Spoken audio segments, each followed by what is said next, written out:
Assalamu alaikum and welcome to the free legal advice show on British Muslim TV. I'm your host Ilyas Bulbulia and I'll be with you for the next hour. As our regular viewers are aware, the free legal advice show provides you, our viewers, the opportunity to call in and ask me any questions that you have on any aspect of English law.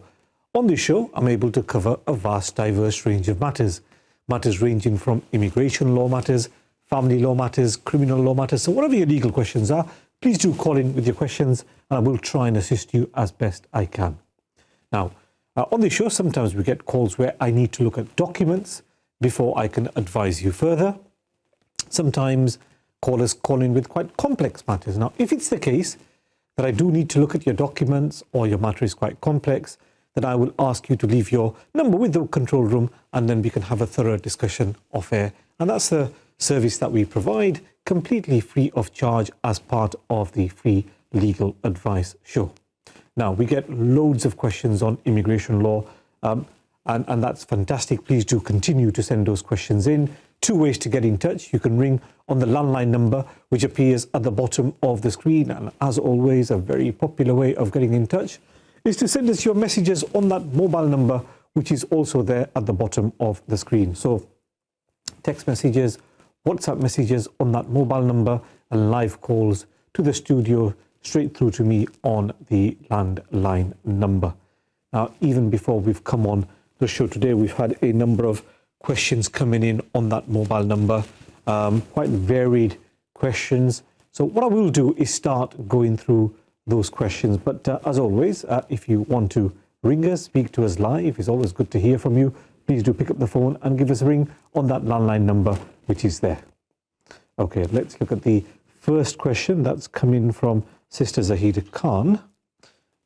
It relates to asylum. Let me read the question out.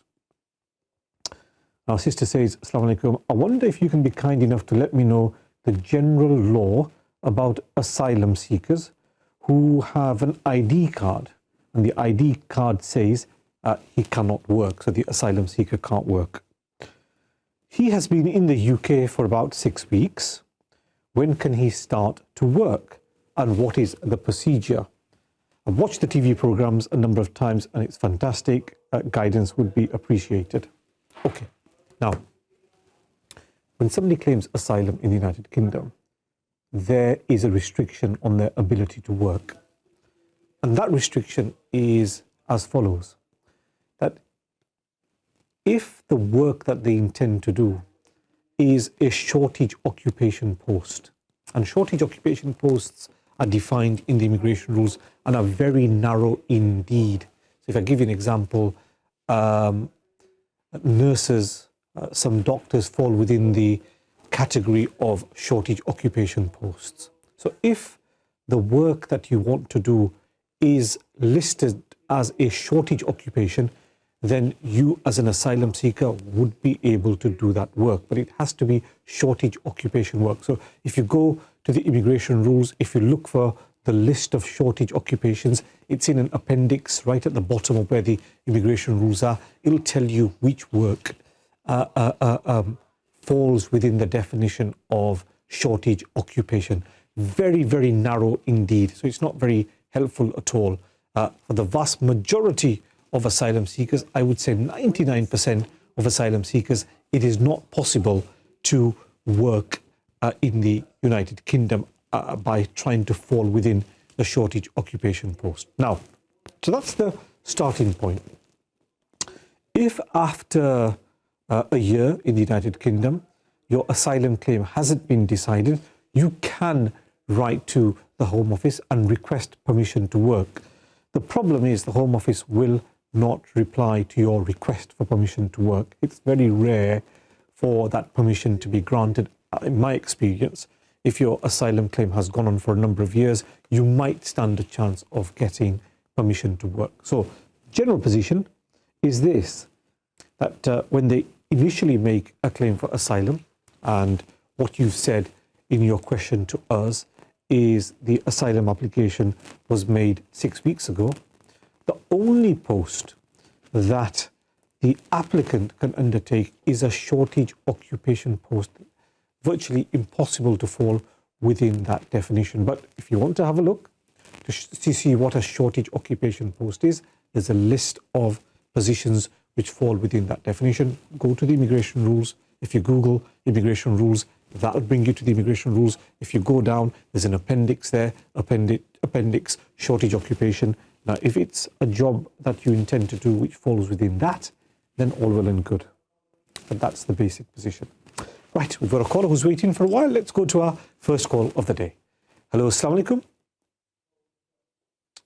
Unfortunately, I think there's a slight problem in putting the call through, but please do try again. You can ring us on that landline number 01924 231 083. And as always, please do continue to send your questions in on that mobile number, which is also there at the bottom of the screen. Okay, let's look at another question that's come in. Quite a long question. Let me read the question out and let's see what the position is. Question starts as follows. I was granted leave to remain after a failed asylum application which expired in May 2022. Prior to that, I applied for Zambrano under the EU settlement scheme in July 2021. For that application, I received a certificate of application, but no reply after that. I didn't renew my family leave to remain because I thought the EU settlement scheme application would go through. As it stands, I have no reply. I got a job as a senior carer and I want to apply for the 2-year sponsorship. Would I qualify for that? Now, what the answer to that depends on is whether currently you have leave to remain. Now, the starting point is that we don't really know what the background to this is. But let's say, for example, you had leave to remain on the basis of your family, and certainly that's the suggestion that's there from that question. You say, I did not renew my family leave to remain. So I assume you had leave to remain as a family member, and then after that, you submitted your Zambrano EU application. Now, assuming that the Zambrano application was submitted before your family basis leave to remain expired, potentially you would remain legal in the United Kingdom. The problem is, if you had submitted a normal paid application, then definitely your leave to remain would have been extended automatically. They call it Section 3C leave. So your leave would automatically have been extended if you made a normal paid application. Now, the position here is that it wasn't a normal paid application under the immigration rules. It was a Zambrano application. So the question is whether the Zambrano application extends your visa in the same way like a normal human rights application. Now, my personal view is that if the application was made in time, then the Home Office shouldn't penalize you. And certainly, if you look at the certificate of application that you've received, it refers to permission to work. So, my view is this: that if you had leave to remain when you submitted the Zambrano application, then potentially you still have leave to remain whilst your Zambrano application is pending, or you've got permission to live and work in the United Kingdom whilst your Zambrano application is pending. Now, that being the case, I think you could make an application as a skilled worker. Now, if on the other hand, what's happened is that you let your leave to remain application expire, and after the family basis leave to remain that you had expired, after it had expired, you submitted your Zambrano application, then there would certainly be a break. Then there would be no argument to make that you should be considered as somebody who has continuous leave, an application for leave having been or Zambrano application having been submitted during the duration of the existing family basis leave to remain. So it depends on the timing. It's when you submitted the Zambrano application. Did you submit it before the family basis leave to remain expired or afterwards? If it's before, I would argue that you have the leave to remain and you should be allowed to switch into the skilled worker route. Now, the Home Office position on this isn't made clear anywhere. It's not clear in the rules, it's not clear in the guidance anywhere. But that is certainly, in my view, how you should be treated. You shouldn't be penalized for submitting a European application which is submitted in time. And obviously, if it's submitted late, then you are stuck. Now, I know you've said your asylum application was refused. I don't think that's relevant to our issue. That's a completely separate matter, parallel to your other applications which were pending. If that was successful, fine. If that was refused, my view is that that falls away. It's really an analysis of your previous leave to remain and when your Zambrano application was submitted. Was it prior to leave to remain expiring or afterwards? Now, the guidance, the rules aren't clear on this, but I feel certainly there's an argument that you shouldn't be penalized and you should be able to make a skilled worker application. So, hope that helps. Certainly, what you could do is ask your potential employer to do a right to work check to see what that comes up. That may clarify matters as well. But my view is that it looks like you should be able to have a go. A lot of questions coming in at the moment on skilled worker visas. A lot of people taking up the healthcare assistant posts as well. A lot of students who are in the UK transferring into the skilled worker route. So a lot of questions on that coming in here and in practice as well. But thank you very much for that question. We're taking a short break.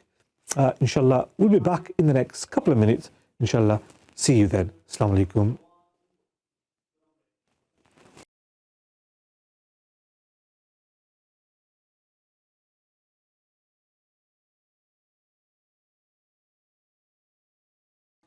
Assalamu alaikum and welcome back to the Free Legal Advice Show on British Muslim TV. I'm your host, Ilyas Bulbulia.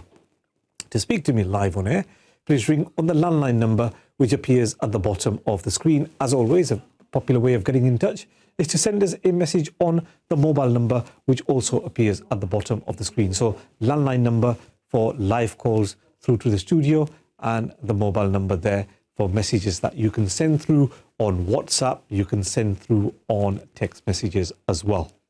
Now, thank you for sending your questions in. Very interesting questions, mashallah, that you've been sending in. Now, we've got a long question on inheritance. It is quite long, and I have had a look at it before we came on the show today. So not our usual immigration law question. It's a question on inheritance. And I think something that does come up in practice as well. So let me read the question out and let's see where we get to. It's an inheritance question. Now, our viewer says, a widowed member of our family is elderly and has arranged their will. Those family members who will inherit in the elder's estate have no disagreements between them concerning what they have been gifted. Okay? One offspring is said to specifically and solely inherit the property the elderly family member resides in alone and thus already named on the deed of the house. The elderly family member has, however, made it clear that they want their personal effects, not specified in the will, such as their vehicle and personal electronic devices, to be sold, with 100% of such proceeds to be donated to the preferred charity as Sadaqah Jariyah. As a family, we've requested the elder to put this in writing whilst they're alive so that there is absolute clarity. My question is, once the elder dies, would such written instruction regarding their car and personal effects be valid? Or could the family owner, who will solely inherit the house, be able to simply lock the rest of the family out and steal the said personal effects? Okay, a very long question. Basically, what we're being told is elderly family member has made a will, and it doesn't really set out all the agreement or the intention as to what should happen to the assets. Now, there is no disagreement between the family members in terms of what's going where. What hasn't been covered is personal effects which are not specified in the will. So there are certain things which are not covered in the will. So I would say 99% of the estate is covered in the will as to what goes where, the house, what's going to happen to it, whatever else. But what our brother says is that there's a certain part of the estate which is not dealt with anywhere. The vehicle and personal electronic devices, etc., to be sold and money to be given in charity. Now, if that isn't set out in the will, and the will just talks about, look, this is what's going to happen to my estate. Let's say one person's going to get everything. Or what it says is, this son gets X, the remainder goes to my other son. So the problem is, the will takes precedence over everything else. It doesn't matter what the person making the will wants really to happen. What is of importance, what takes precedence, what counts is what's actually in the will. So you can't override the will by saying, well, actually, before the person died, they really said they wanted this to happen, that to happen. But in fact, you've got a will that says something different. So the will might say, if I give you a basic example, a will might say that everything that I own, my house, all my belongings, will go to my eldest son, right? Very simple. Everything that I own will go to my eldest son. That's what the will says, and the will is valid. Now, if the other sons then turn around and say, well, actually, before mom or dad died, they said the house will go to you, but we're going to have a share. We're going to have a sharing something else. We're going to have maybe a share in the bank account, or you've got another property and we're going to have a share in there. But the will simply talks about the house and everything going to the eldest son. It doesn't matter what was said by the person making the will. What's going to take precedence is what's actually in the will itself. So if you're concerned, you have to get the will amended whilst the person obviously is alive, so that there's absolute clarity as to what goes where. You won't be able to go behind the will and argue that this was the true intention of the person making the will. You won't be able to do that. In very, very limited circumstances, somebody who would normally inherit and doesn't inherit can challenge the will. But that's quite rare. If I give you an example, that would be where, for example, a person who's passed away has children, and some of the children are quite young and they've not been catered for in the will. They might have a claim. Or there's somebody who's disabled, who the person making the will looked after, who expected to inherit under the will, and they haven't inherited under the will. They might be able to challenge the will. It's somebody who would expect to benefit under the will, and they haven't. And that's in a very, very rare circumstances. It's not your normal situation where somebody passes away and decides to leave things to one person and not to another. That can't be challenged. In extremely limited circumstances, the will can be challenged, where somebody expects to benefit and hasn't benefited. Now, going back to your question, we're looking at certain personal effects, electronic devices, vehicle, etc., which the intention isn't that it goes to somebody, it goes to charity. So that's difficult to challenge. The will is going to take precedence, and then who challenges the will? There's no charity that's been named. So who would be able to bring some kind of claim? The other other family members, they wouldn't inherit, so they haven't lost out. So it's very, very difficult. My personal view is it simply wouldn't work.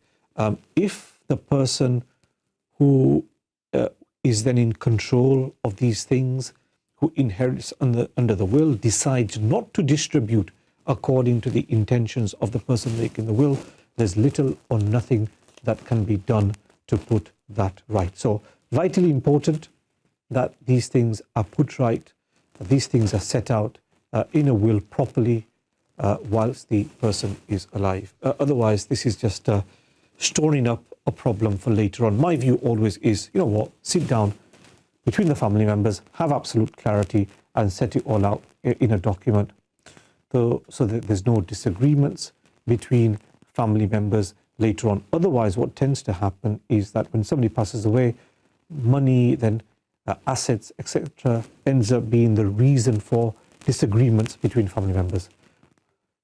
Okay, let's look at the next question that's come in. And our viewer says, it's a Dr. Ali who sent the question in. Thank you for your question.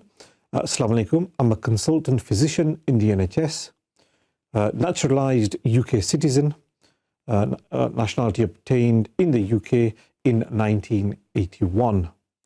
My younger brother, aged 64, is in Pakistan. He is frail and not in the best of health. Can I sponsor him to come to the UK to live with me and my family? Okay. Now, Dr. Ali, this is an issue that arises quite frequently in terms of whether somebody who is a British citizen, whether they can sponsor a family member who is unwell to come to the United Kingdom to live with them permanently. So we're not talking about visitor visas. We're not talking about any short-term visas. It's to come to the United Kingdom on a permanent basis. That is very difficult indeed. And I will deal with this in a lot of detail after I've taken the next call. Hello, assalamu alaikum. Hello. Hello, assalamu alaikum. Hello, walaikum salam. Ji welcome, brother. You're live on air. Ji bhai, what's your question? Thank you, Solicitor. Hiya. Hello, I have a question for you. I think a couple of questions. Okay. One begin with my wife got residency permit till 2023 next year in October. Understand. So it's like for 2.5 years. I understand. So what happens after onwards so she can renew? Obviously, it takes 5 years to settle down. So what's the next procedure? Okay. When did your wife come to the United Kingdom? Yeah, she came last year in February. On a spouse visa. She's married to you and she's here on a spouse visa. Spouse visa, yeah. Yeah, fantastic. Okay, that's fine. Okay, so what happens is they initially give a 2.5-year visa. And as you've said, expires in October 2023. You need to extend it for another 2.5 years. So, you know, when you extend the visa, there are two main things that they look at. One is she needs to pass the English test. So initially when she came to the UK, she did the A1 test in English. Now she needs to do the A2 test. So English is the first requirement. The second main requirement is finances. So, you know, when you initially sponsored your wife to come to the United Kingdom, you showed your income of £18,600. In a similar way, there's a financial requirement at the extension stage. So that's what you would need to do. So there are two main requirements that need to be fulfilled. So on that front, is that going to be okay for you, or are there any issues on that, on the English and the income? Now, in addition to that, you've got to show you've been living together. That should be fine. Yeah. Okay. Okay. Now. Okay. When I have to hand it in. You can make the application normally 28 days before the visa expires, or you can just wait till towards the end, a day before. What you have to make sure is you don't go over, then it's problematic. So 1 day before, 28 days before is fine. Okay. Does that answer your question? Okay. She's currently studying English ESOL and GCSE Maths. Okay. Is that going to help? It does help, but you know what's probably better is for her just to do a normal test that they require. So there's a test which is normally done with Trinity College. Now, if her English is quite good, and she can talk in English, she can hold a conversation, she might as well do the higher test, the B1 test in English. So instead of doing the A2 test, she's probably better doing the B1 test in English, because you could use that for indefinite leave to remain as well. Inshallah, we're taking a short break. Inshallah, we'll be back in the next couple of minutes. See you then. Assalamu alaikum.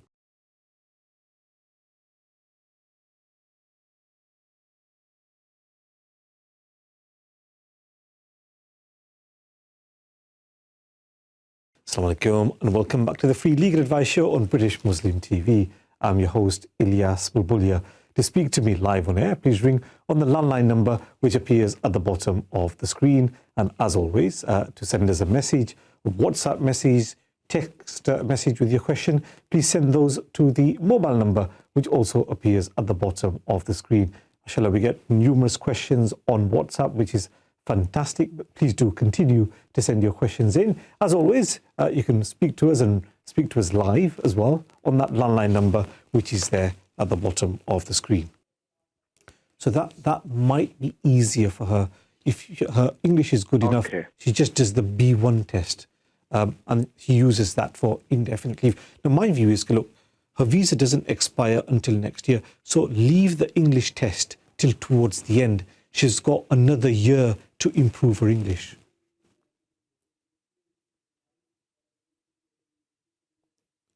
Is that okay? Okay. Is that okay? Okay. I've got one more question to add on. Sure. Obviously, say if she was to travel abroad, Yep. go back to home country again, Okay. or anywhere else, obviously she hasn't got a British passport. So how can she travel, come back again? Yeah. So, if she's traveling to her home country, then obviously she's got the passport of her home country. No? So if somebody's from India, Pakistan, Bangladesh, wherever it is, they've got their own passport. So there's no problem traveling abroad because you've got the passport. Then when you come back, what you have to show at the airport is the visa card. The pink card that they have, which has their photo and explains when the visa expires. They need that card to show at the airport. That's what allows them to fly back to the United Kingdom. Oh, the residency permit. Yeah, the resident. Sorry, yeah. So that's what allows you to come back. But the passport obviously will be the passport of a home country that she's going to be traveling out on.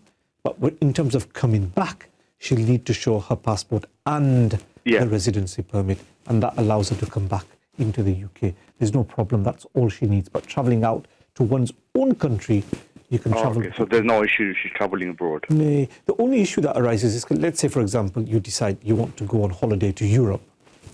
You want to go to France, Spain, wherever it is.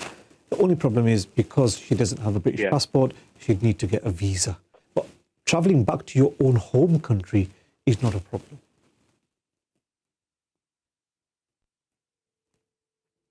Is that okay? Okay. All right, that's fine. Okay, brilliant. Thank you very much. Thank you very much for your help. No problem at all. Jazakallah, brother. Thank you very much for your question. Thank you. Okay, Jazakallah. Okay, take care. Assalamu alaikum. So just before we took that call, I was looking at a question about sponsoring somebody who's British in the United Kingdom. It was Dr. Ali who sent the question in, wanting to sponsor a family member to come to the United Kingdom to settle here. Family member is the brother who is unwell. Now, it's very, very difficult indeed to sponsor a family member to come to the United Kingdom to settle with you here in the United Kingdom. Now, there is a visa category referred to as adult dependent relative, but it's extremely difficult, if not impossible, to qualify under. We've got a caller who's been waiting for a while. Let's go to our next caller. Hello, assalamu alaikum. Assalamu alaikum. Ji walaikum salam. Ji bhai, thank you for calling. Basically, I want to ask you a question that I applied for the visa that is on the I switched it from 10 years to 5 years. So can you tell me what's the next step if they agree that I can switch on the 5 years route? So can you tell me what's the next process? Okay, so brother, are you now in? Okay, brother, are you now in the 5-year route? Yeah, no, I'm on the 10-year route. Okay, So, okay, yeah, so I applied because my visa expired on the 29th of September. okay, okay, okay. So, your partner, is your partner British or somebody with indefinite leave to remain in the UK? Yeah, she is British, but I apply on the basis of my children. Okay, that's fine. So, do the children live with you or do you see your children? No, we are separated, so we're living alone. Yeah. Okay, so the children live with you, do they? Children live with mom, Sorry, the children live with with her mom. the mother. That's fine. I understand. So you actually have contact with the children, right? Okay. Now, two things. First of all, when you want to switch back into the 5-year route, you have to pass an English test. So if it's the first time you're going into the route, you just need to do the A1 test. But look, your English is good enough. Just get the B1 test done now. Okay? So B1 test now. Secondly, Sorry, Ilyas. I passed that test. right, fine, that's fantastic. Secondly, finances. You need enough money. You don't need 18,600. You need enough money to live on. So do you pay rent at the moment? No. Do you pay council tax? No, basically I'm living with my mom. That's fine. So you just need an income of, it's around the £80 mark. But if you've got £100 a week coming in, that's more than sufficient to meet the financial requirement. Officially, £100 a week is more than sufficient. Actually, the rate is much lower because you need enough money as set out in the income support rates. So the income support rates for a single person is what you need to be earning. Income support rates for a single person is just under £80. So if you're earning anything above that, you're fine. So are you working at the moment? Yeah, I'm working at the moment. Basically, I hope there's anything else. I have an issue that I got extension again, but I want to know that if I get, because if they agree that I can go to 10-year to 5-year route because my 5 years completed last month. So I want to ask, what should I do next? You should go into the 5-year route. Ne? You should go into the 5 years. Okay, and what's the next process of that? Then they put me in the 5 years. So once you go into the 5-year route, they are going to bring the rules in whereby you might be able to qualify for indefinite leave early. That hasn't come in for this situation yet. That hasn't come in yet. Okay. But you should definitely go in, because if the route comes in saying what they were suggesting was 1 year into the 5-year route, you should be able to qualify for indefinite leave to remain. Now, I've not seen that yet, but that may come in. So go into the 5-year route, stay in the 5-year route. If the law changes, then you're able to potentially apply early. Okay. So I'm still, because can you tell me on television? I can't hear you properly on the phone. Please repeat again for. Okay. No problem. No problem. What's the next process? No problem, brother. I'm not sure. I think we might have lost that call. Hello. Hello. Assalamu alaikum. Assalamu alaikum, sir. Hello. Hello sir, can I speak Urdu? जी भाई ठीक है जी, उर्दू में बात कर सकते हैं जी। जी अस्सलाम वालेकुम सर। मेरा सवाल ये था कि मुझे अनडेफिनेट रेजिडेंट इधर, मुझे बायोमेट्रिक कार्ड है मेरा जी, तो मैंने अमेरिका के लिए अप्लाई किया था, मेरा बड़ा भाई उधर रहता है जी, ठीक है। तो मुझे उन्होंने रिफ्यूज किया था वो फाइनेंस स्टेटमेंट के लिए। सॉरी भाई, आपने कहा कि आपने अमेरिकन वीजा के लिए अप्लाई किया, फिर आपका आवाज क्लियर नहीं आ रहा था, फिर क्या कहा भाई आपने? मैंने रिफ्यूज किया 220G फाइनेंस स्टेटमेंट के लिए। सीरियसली? सो उसने, आपने जब अप्लाई किया था ना, तो आपने कोई काम के कागज या सेविंग्स के? मैंने सब कुछ, मैंने काम के कागज, मैंने अपने वर्क के, अपने घर के, अपने बच्चों के बर्थ सर्टिफिकेट वगैरह, तो उन्होंने मुझे बाद में वो, मैंने फाइनेंस स्टेटमेंट उनको भेज दी, मैंने अपनी बैंक स्टेटमेंट भेजी, तो फिर उन्होंने दोबारा 1 हफ्ते 2 हफ्ते 3 हफ्ते के बाद मुझे उन्होंने कहता है कि आपने जाके वापस नहीं आना। सीरियसली? आपके पास यहाँ इंडेफिनेट लीव है?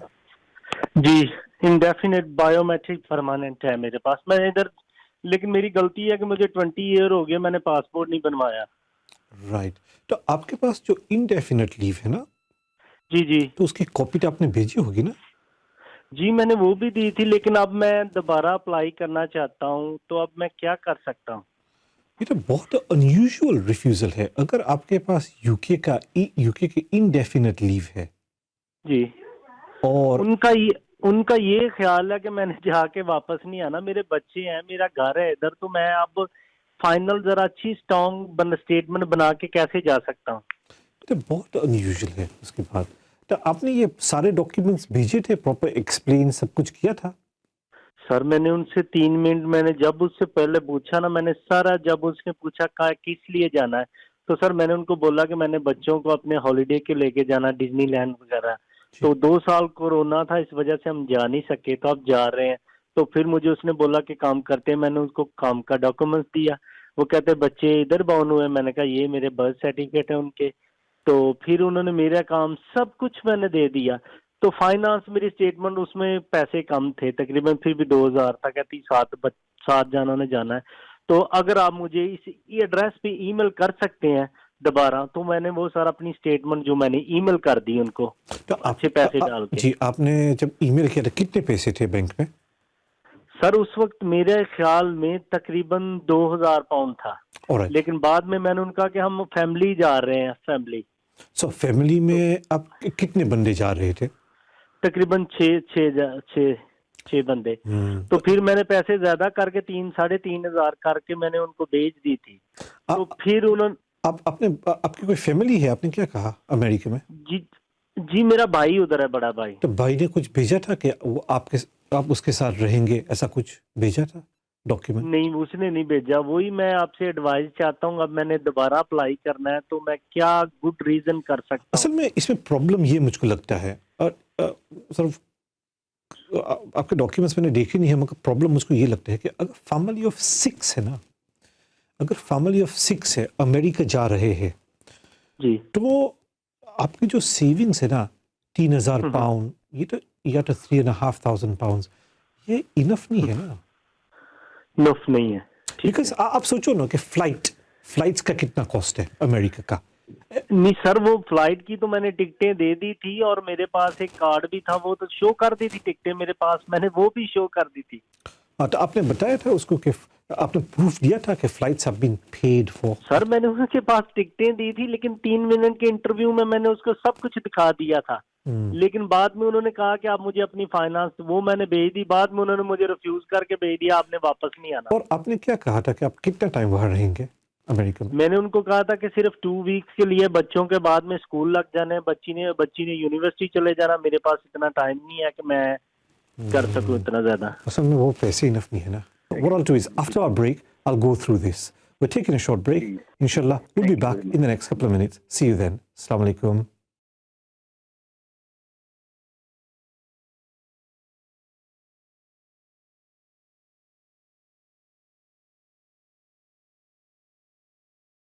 Assalamu alaikum and welcome back to the Free Legal Advice Show on British Muslim TV. I'm your host Ilyas Bulbulia. To speak to me live on air, please call on the landline number which appears at the bottom of the screen. And as always, you can continue to send your questions in on that mobile number which is also there at the bottom of the screen. MashaAllah, we've got loads of questions coming in as well.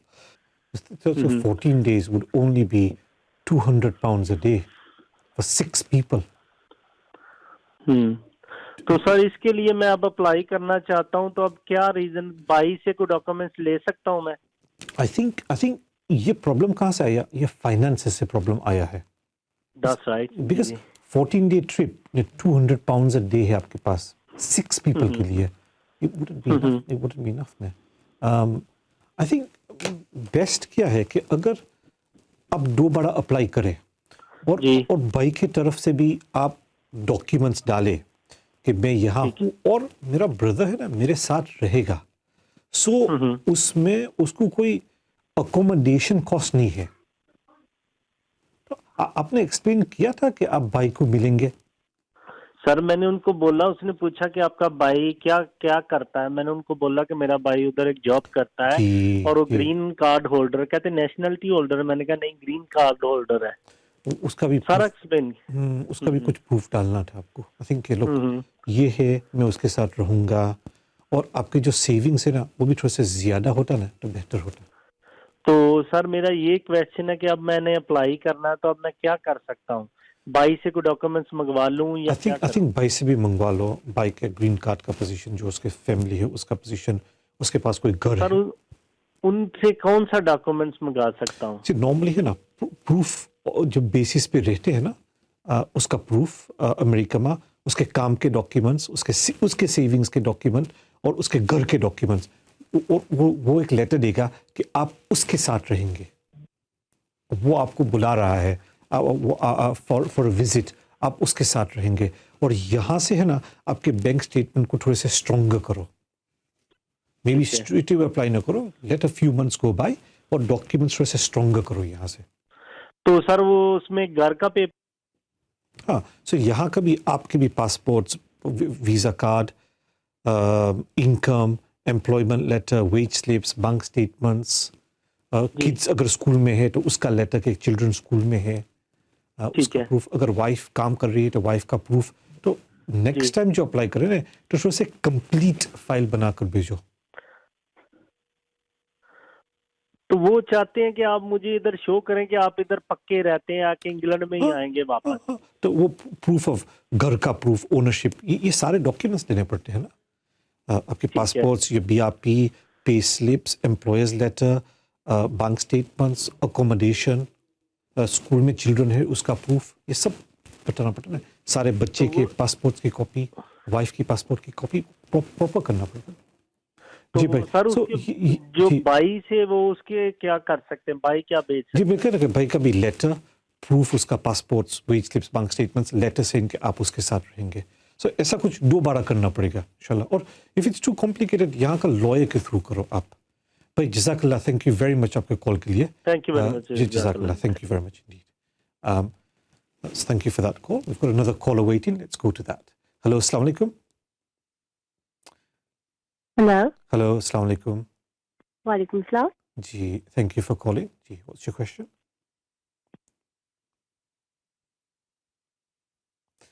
Thank you for calling. You're live on air. What's your question? Yeah. Hi. I'm calling from Luton. I'm Okay. I've married him for 10 years. Actually, I want to talk about my visa thing as well. So I'm going to apply for. Okay. I'm going to apply for my nationality, Okay. citizenship, which you call, basically. Okay. I got married in 2010 and I came here June 2010. Okay. और मुझे ये नहीं पता था कि जो visa होता है आपका स्पाउस वीज़ा, जी. वो 2 साल में ख़त्म हो जाता है. उससे पहले आपको अप्लाई करना पड़ता है अपनी ILR के लिए. जी. So still मैंने जून में अप्लाई, जुलाई में अप्लाई किया. It was finishing in June. So I was awarded, I was granted ILR in October 2012. But जब मैंने अप्लाई किया अपने पासपोर्ट के लिए in 2013 और 15 I guess, तो उन्होंने इस बेस पे रिजेक्ट कर दिया कि 1 month का इलीगल स्टे था. when I applied for my ILR, which was shock to me because मैंने नहीं सोचा था कि ऐसा कुछ भी हो सकता है. However, that was legal. So अभी 10 years हो गया और my ILR is till 2013. It's permanent stay. So now I want to apply for my citizenship. That's fine. So is it so आपका indefinite है ना? Indefinite कब हुआ था आपका? जी indefinite मेरा हुआ था 2012 में. October 2012. October 2012. तो आप ना 10 years clear कर लो and apply after the 10 years are cleared. आप इससे पहले नहीं, don't do it before then. Okay. So for example, जैसे October 2023 में खत्म होगा तो मुझे उसी वक्त अप्लाई करना चाहिए? No. For example, अगर आपका indefinite 15 October 2012 में हुआ था तो आप अप्लाई कर सकते हैं 16 October 2022. आप सिर्फ 10 years clear कर लो, उसके बाद अप्लाई करो. So आपकी जो indefinite की डेट है ना, उसके बाद exact 10 years wait करो. 1 day after that you can apply. Oh, exact 10 years. Ji. So I can't apply before that? No. इसके बाद I won't. जी. ठीक है, उसके बाद I करो। was very already scared because I lost my fees before No. and I was not 100% you can properly. apply. आप सिर्फ clear the 10 years and then apply, not before. Yeah, okay, have to clear 10 years and then have to apply. Ji, So, ji, so I don't have like this year. So of course it's next year. So it's finishing at 2023. So I'll be applying then. You've got time, ne? Jazakallah. Thank you very much for your call. Thank you. Thank you very much so indeed. much. Thank Okay, you. thank you. Thank you very much indeed for your call. Okay, thank you for that call. We've got another caller who's been waiting for a while. Let's take our next call. Hello, Assalamu alaikum.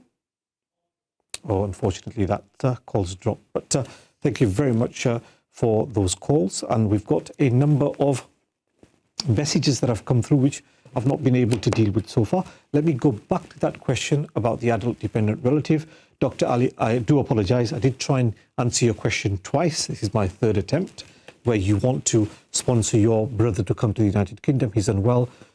Unfortunately, it's not good news. It is virtually impossible to sponsor somebody in that situation to the United Kingdom. There is a visa category. If you go onto the website, government website, you'll see that there's a visa category for adult dependent relative. The problem with that is, yes, you do meet the initial requirements. So, for example, brother is unwell, needs help with personal care. You might be able to satisfy that. Obviously, you're in a position to financially look after him. All those requirements can easily be met under the adult dependent relative, I suspect, in your case. The problem is the requirement which says that the care the person needs is not available in Pakistan. That you can't satisfy because that level of care will be available in Pakistan. That is unfortunately the second point. Okay, we've got a caller from Spain, so let's go to him now. Hello, Assalamu alaikum. अस्सलाम जी वालेकुम सलाम जी भाई, thank you for calling. मैं Spain से call कर रहा था। जी, मुझे थोड़ी सी इन्फॉर्मेशन चाहिए इमिग्रेशन के हवाले से कि मेरे पास नेशनैलिटी है स्पेन की, मेरे बच्चे के पास भी और वाइफ के पास नहीं है। वो रेजिडेंट कार्ड है परमानेंट यहाँ का। जी, तो हम लोग सेटलमेंट चाह रहे हैं इधर के लिए यहाँ पे इंग्लैंड में, तो उसके लिए पॉसिबिलिटीज है आप ब्रेक्सिट के बाद? भाई अनफॉर्चुनेटली भाई ब्रेक्सिट के बाद कोई फेवरेबल ट्रीटमेंट नहीं है यूरोपियंस के लिए, परमानेंट रेजिडेंस होल्डर्स के लिए। सो आपका जो सिचुएशन है ना वो नॉर्मल है। जो इंडिया, पाकिस्तान, बांग्लादेश जहाँ से भी आते हैं, जो वो लोग को जो रिक्वायरमेंट सेटिस्फाई करने पड़ते हैं वही आपको अप्लाई होता है। सो उसने बिल्कुल कोई फ्लेक्सिबिलिटी अभी नहीं दी है ब्रेक्सिट के बाद। सो नॉर्मल है ना, अगर आप विजिट पे आना चाहते हो, स्टूडेंट वीजा पे आना चाहते हो, वर्क परमिट पे आने चाहते हो। विजिट पे तो मैं आया था, मतलब ऐसे आया था और सारी उधर मतलब कुछ थे फ्रेंड्स वगैरह मिलके आया था, तो इन्फॉर्मेशन मुझे कोई सॉलिड नहीं मिल सकी थी कोई। जी भाई, इसमें कोई कंसेशन नहीं है, अभी कोई फ्लेक्सिबिलिटी नहीं है। सो भाई नॉर्मल सिचुएशन ही है, visit, student, work permit, normal. European होने की वजह से जो एडवांटेजेस थे वो अभी नहीं है अनफॉर्चुनेटली। भाई जज़ाकल्लाह, थैंक यू वेरी मच आपके कॉल के लिए। Unfortunately that does bring us towards the end of the show. MashaAllah, we've had a number of questions coming in towards the end. I do apologize if I haven't been able to give you a very full answer. Brings us to the end of the show. Inshallah, we'll be back next week at the same time. Until then, Assalamu alaikum